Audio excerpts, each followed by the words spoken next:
Greetings sailors and welcome to my overview of the German battleship line. This is going to be a rather quick video. It's basically just giving my thoughts on them and trying to give some idea of what their national flavour is.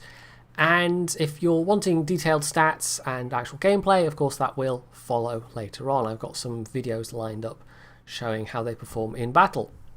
So the German battleships overall are reasonably fun, I think, but there are some caveats to that. Tier 8 is really where the line tops out, and after that with Tier 9 and 10 you can get good results out of them, but you're going to have to work very hard at it. I would not describe these machines as either fun or consistent, and the Tier 10 in particular is just a massive torpedo magnet. And massive is definitely the word. You've probably already seen the comparison pictures between this and the Yamato. It is huge and it turns very badly. Now there is a bit of an interesting split in the line in that tiers 3 to 6 are all Imperial German Navy ships.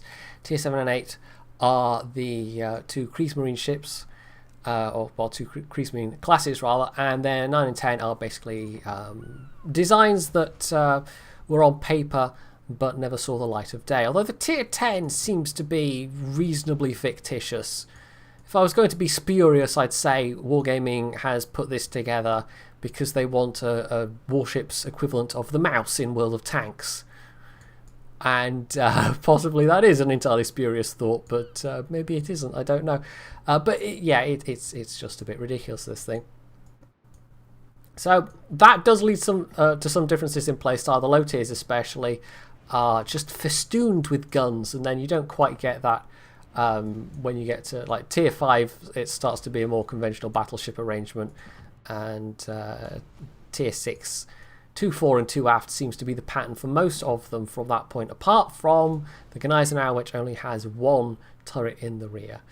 So that one was a little bit awkward to play because you've only got 6 guns, and of course if you had the 11-inch guns available you could get 3 per turret, but no, if you want that you have to reach for your wallet because Wargaming.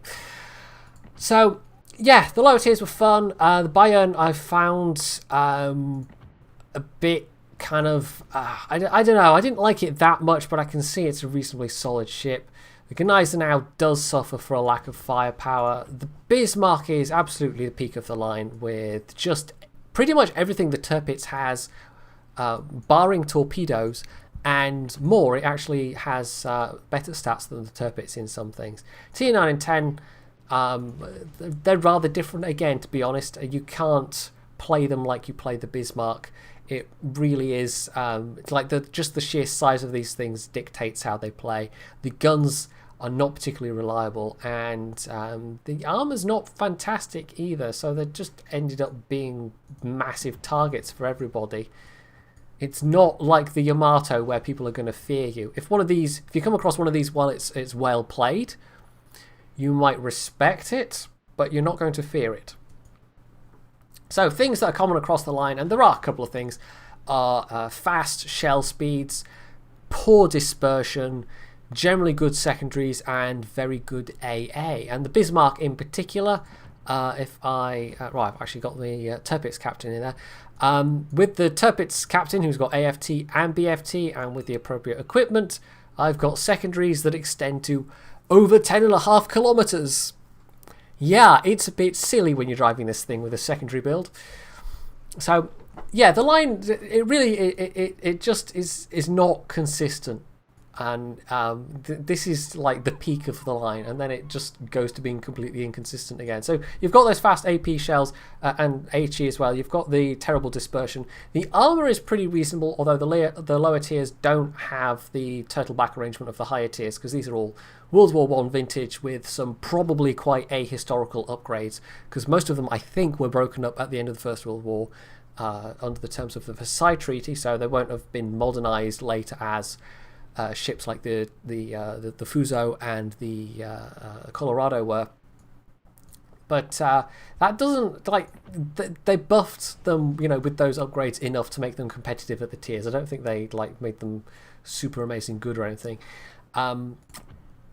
Tier 7 is just awkward because of the lack of firepower. Tier 8, like I said, is fun. And then Tier 9 actually almost has that firepower problem again, because you've got these 4 double turrets, whereas the tier 10 at least has 4 triple turrets, and just those extra guns make a big difference, even though they basically have the same options of guns. And I will add the little note on both tier 9 and 10 in that they get the option of either 406mm guns or 420mm guns, and you get a bit more damage with the 420mm, but you also have about 3 or 4 seconds longer reload.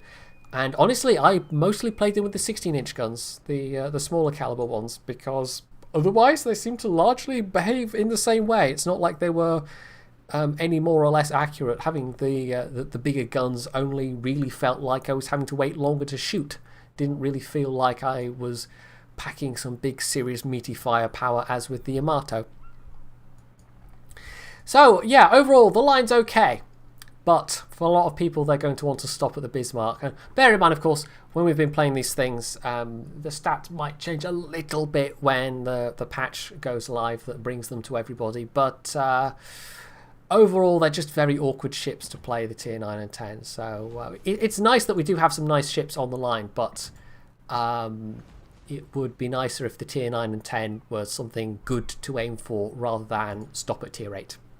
Which is, I think, just my advice to everyone. I'll also throw the quick note, the quick reminder that with the Guneisenau, you only get these 15-inch guns. If you want the 11-inch guns, you have to pay actual money for a Scharnhorst. And I think that's probably the biggest part of the reason why Wargaming has put this in as a premium with the 11 inches. And all the stuff about progression and not wanting another Megami. Yeah, it's not that difficult to come up with, you know, fairly logical refutations of those reasons. So I think it pretty much mostly is they want to sell premium ships. But maybe I'm being overly cynical with that view. I don't know. So that's my very quick look at the German battleships overall. Hopefully you found this useful. I'm sure there are going to be plenty of gameplay videos around going live today that you're able to watch. The first of my own will come out tomorrow, and hopefully you'll watch that as well. If you found this useful, you can hit the like button, you can leave any comments below, you can sub to my channel if you haven't already, and as always, stay tuned for more.